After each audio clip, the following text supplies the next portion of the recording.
Hello guys, তো welcome to my new mini blog. তো চলো তোমাদের সাথে শেয়ার করি। আমি সেদিন গেছিলাম আসামের কামাখ্যা মন্দিরে, যেটা কিন্তু অম্বুবাচীর জন্য খুবই ফেমাস। বাট আমরা কিন্তু গেছিলাম অম্বুবাচীর কিছুদিন আগেই, তো এটা আমাদের ট্যুরের মধ্যে ইনক্লুডেড ছিল। তো গাইজ দেখো, আমরা কিন্তু বেরিয়ে পড়েছি সকাল সকাল স্নান ধান করে।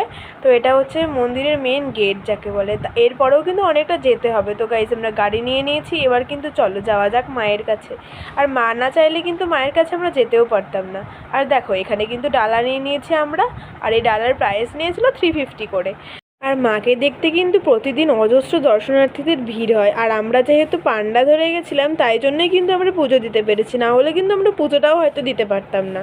আর মায়ের মন্দিরে কিন্তু বলিও হয়। আর আমি তো সাজেস্ট করব, তোমরা যারা ঠাকুরের পুজো দেবে তারা কিন্তু অনেক আগেই আসবে, না হলে কিন্তু লাইন পাবে না। আর মন্দিরের ভেতরে কিন্তু ভিডিও করা বারণ। তো আমার ভিডিওটা ভালো লাগলে তোমরা প্লিজ লাইক, সাবস্ক্রাইব, কমেন্ট সব কিছু করে দিও। এরপরে গেছিলাম আমরা উমানন্দ মন্দিরে, সেইটা কিন্তু তোমাদের সাথে পরের মিনি ব্লগে শেয়ার করবো। So that's it for today.